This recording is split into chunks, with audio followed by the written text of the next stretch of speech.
Olá, pessoal, tudo bem? Bom, vamos continuar aqui com as nossas aulas de CSS. Na nossa primeira aula, eu passei para vocês os conceitos básicos, as formas de uso e vamos dar prosseguimento, então, agora falando sobre comentários. Vocês já sabem, comentários de código, é esse tipo de recurso que a gente pode tanto comentar um trecho de código para que ele seja desconsiderado, né? Ou colocar um comentário, uma observação mesmo sobre um trecho de código. No CSS, para fazer um comentário, a gente usa aqui, né? Olha, barra asterisco, põe o comentário, asterisco barra para fechar. Se a gente pegar um código aqui de exemplo para ver isso, eu vou criar aqui, olha, uma formatação CSS qualquer. Então, eu tenho aqui um parágrafo, então eu vou fazer um seletor pelo parágrafo, né? Olha, para tag P, vou mudar qualquer coisa aqui, color red, né? E aí eu poderia colocar um comentário mesmo de observação aqui, né? Olha, formatação do parágrafo. Então, aqui a gente já tem um comentário. Vocês percebem até que ele fica...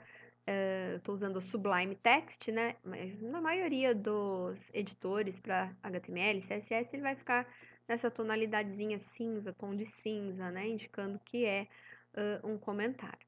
Eu posso também, ao invés de fazer isso, eu posso comentar a própria formatação aqui, né? O atributo color, olha, eu não vou mais usar o color aqui, então eu posso comentar sim, para que ele seja desconsiderado.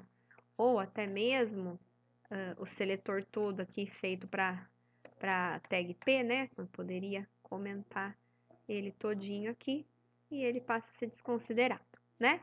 Então, dessa forma, nós fazemos comentário, né? Então, eu vou deixar aqui aquele comentário aqui, vou colocar minhas formatações e já vou deixar isso aqui para depois postar como exemplo para vocês o arquivinho.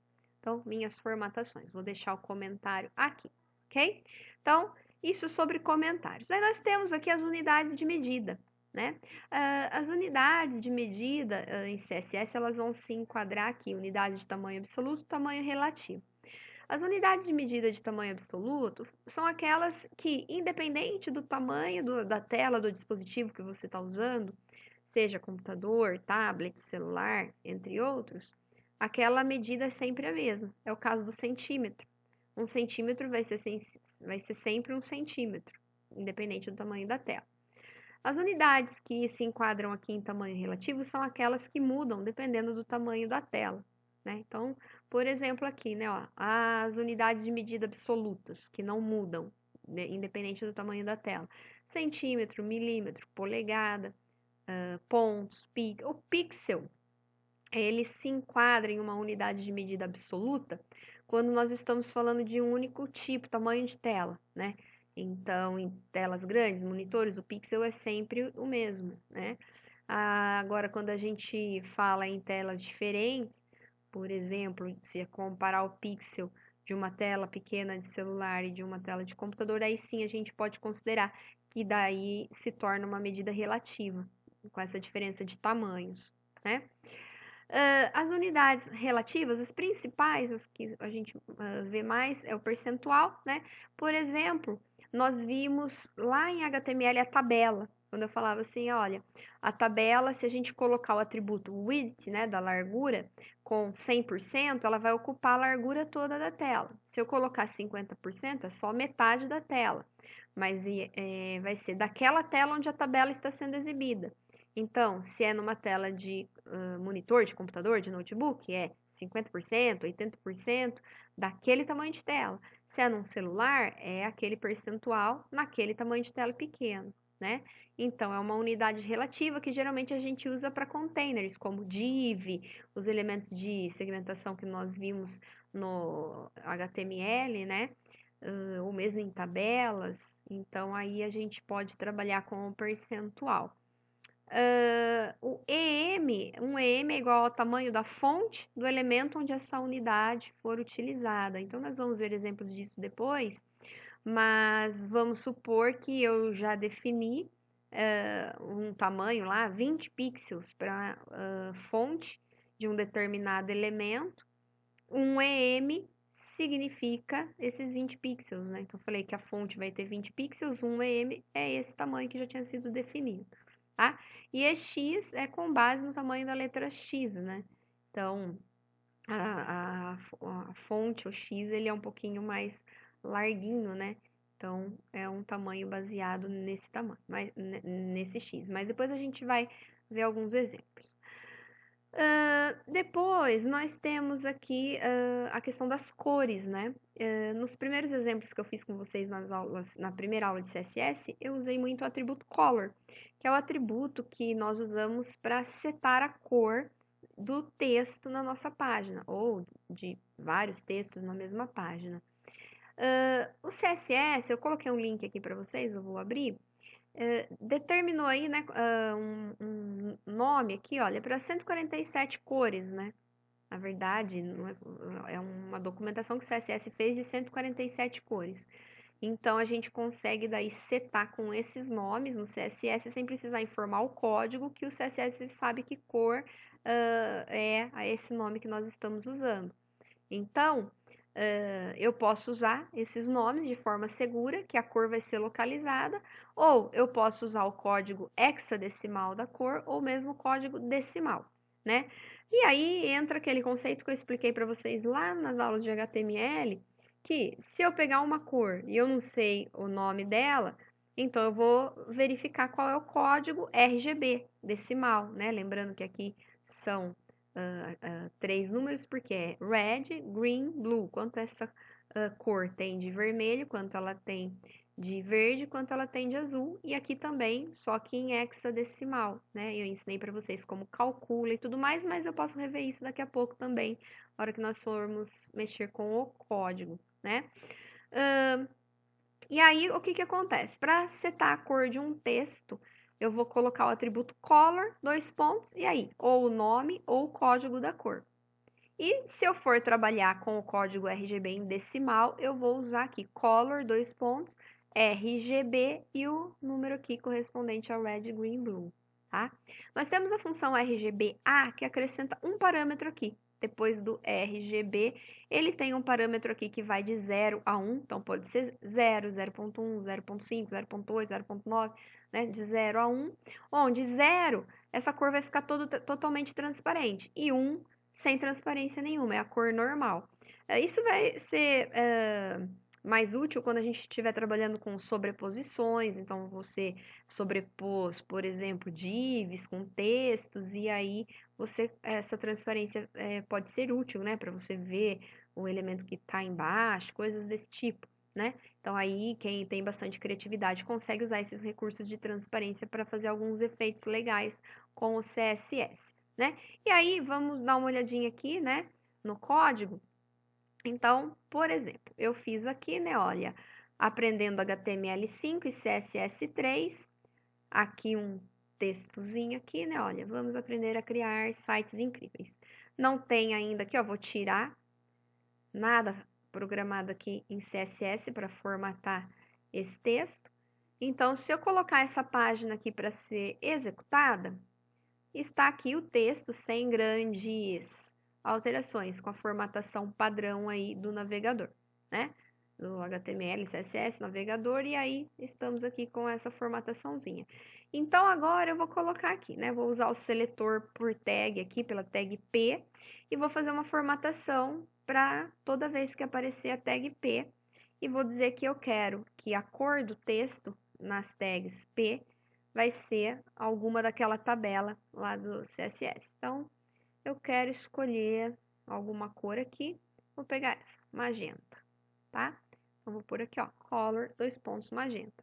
Então, toda vez que encontrar aqui no meu texto a tag P, vai valer essa formatação, né? Então, eu coloquei aqui, ficou ali o parágrafo pintadinho ali em pink, ok? Ah, mas eu quero para essa frase também. Então, ao invés de fazer para tag P, eu vou fazer para tag body.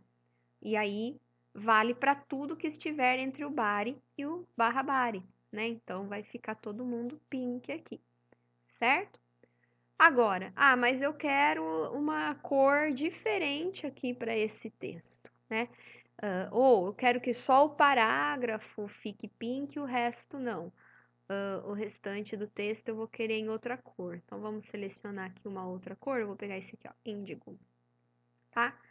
Então, eu vou falar assim, olha, pro body eu quero magenta, mas quando for um parágrafo, eu quero essa outra cor aqui, índigo, né? Então, o que que vai acontecer, né? Ó, body pintou todo mundo, né?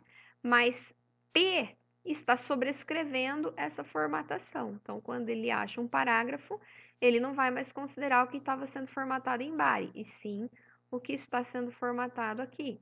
Então, olha lá, ficou aquela outra cor, o índigo. Vamos supor que aqui dentro de P, né, dentro desse parágrafo, eu colocasse uma tagzinha aqui, spam, e escrevesse aqui, né, ó, professora Simone. E aí eu poderia colocar aqui, ó, onde houver um spam, eu quero ainda outra cor. E vou escolher uma outra cor aqui. Vou pegar aqui esse aqui, neve. O que que vai acontecer, né? O spam está dentro do parágrafo. Ele deveria ser o índigo, mas eu criei uma nova formatação. Eu vou deixar de fora essa formatação, vocês vão ver que tudo que está dentro do parágrafo, ó, professora Simone, está dentro do parágrafo, né, ó, só que está em spam. Vou colocar um BR aqui, depois a gente pode fazer também as formatações em CSS para quebra de linha, mas vamos fazer aqui, ó, tá?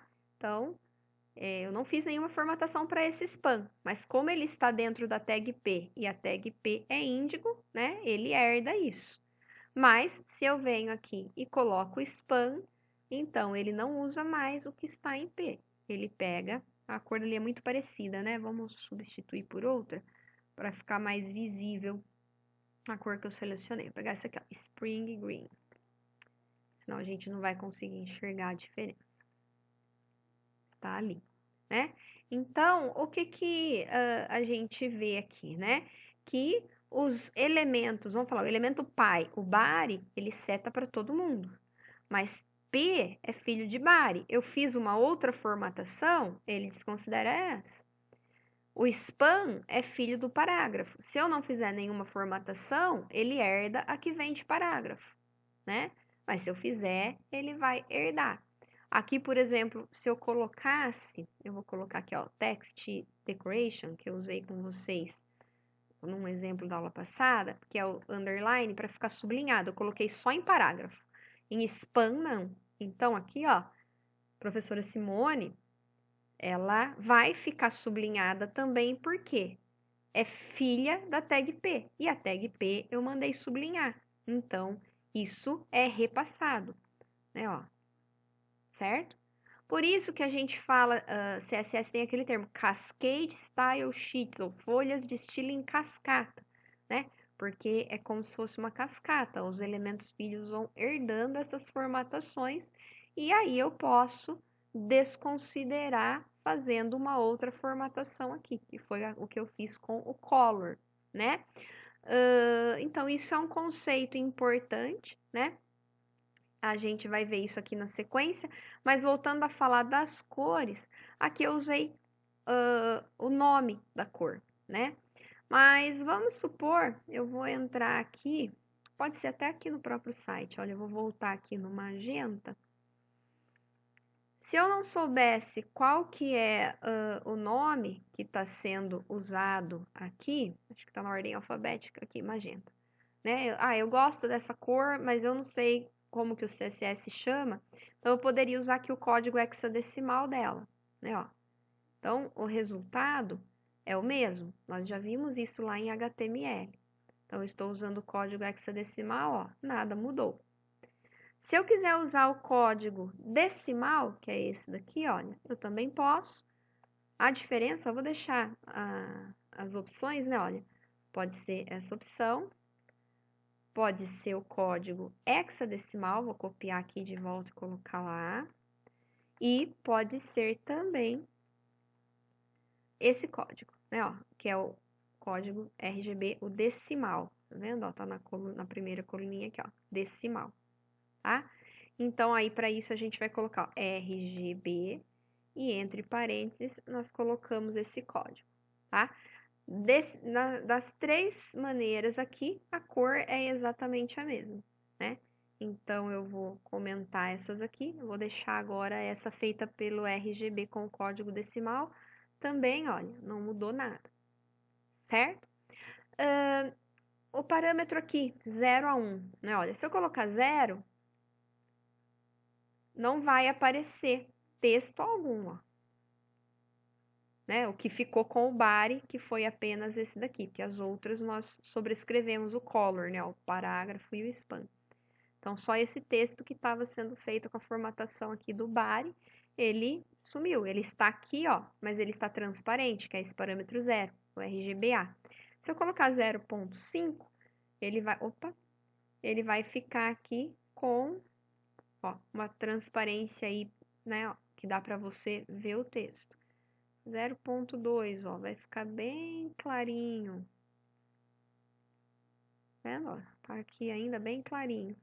E o 1, que é sem transparência alguma, é com a cor normal, tá? Então, para vocês saberem que existe essa possibilidade, mas a gente vai ter mais utilidade nisso quando a gente começar a trabalhar com as sobreposições, e aí a gente volta a falar sobre esse item da transparência, né?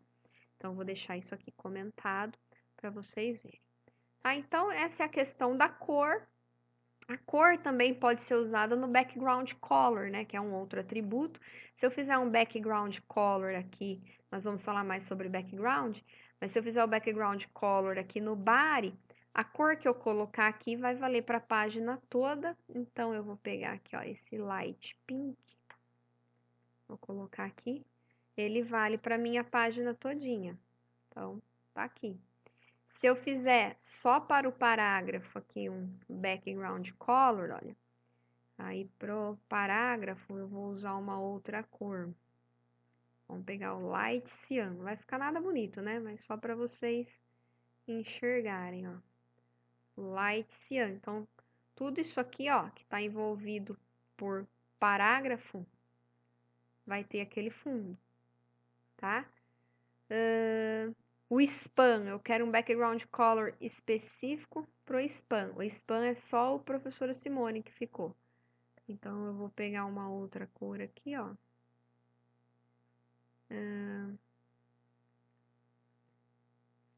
Pegar esse verde esquisito aqui, ó. Vou colocar. E aí, ele mudou só aqui.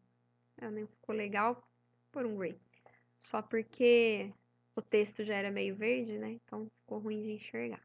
Então, depois quando a gente trabalhar também com as divs, com os outros elementos de segmentação, essa questão das cores de fundo e de fonte também vão ser bastante úteis, bastante utilizadas, né? Na sequência aqui desse slide, eu ia falar exatamente dessa parte dessa hierarquia, né? Do body, aí o que vem depois, que a gente fala aqui que é o CSS, o CSS Object Model, CSS som aqui, né? Então, o body, né, olha, ele é o pai de tudo, né? O tag mãe aqui, né, ó. E aí a gente tem aqui, olha, P, span, IMG, né? Então, a gente poderia ir colocando um parágrafo, um span, uma imagem no mesmo nível, né? Que seria isso daqui, olha. Não colocar dentro, né? Se eu colocar um P, aí se eu colocar uma imagem aqui, depois eu poderia ter um span aqui. Tudo isso está no mesmo nível, né? Ó, aqui. Esse span, ó, já está dentro do parágrafo, é filha do parágrafo, que é esse aqui, né? Ó. É o que está dentro do P. Tá? Então, isso aqui é a hierarquia da página. E isso aqui está explicando aquilo que eu mostrei para vocês, né? Que tudo que está abaixo de body recebe o que foi formatado em body. Se eu não quero, eu vou formatar de novo aqui. E foi o que eu fiz aqui. Eu não quero essa cor no meu parágrafo, então coloquei outra cor. O span, ele herda o que vem do parágrafo. Ah, mas eu não quero, então eu vim e coloquei outra cor para ele, né? Então, isso aqui é muito importante entender essa estrutura para que você às vezes não fique perdido. Ah, mas por que que tem um elemento meu aqui que está com uma determinada cor ou uma determinada formatação se eu não fiz essa formatação para esse elemento? É porque ele está herdando dos elementos ao qual ele pertence hierarquicamente, tá?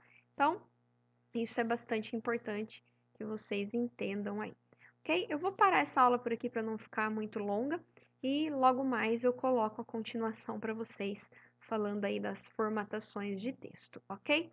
Então, até mais, pessoal!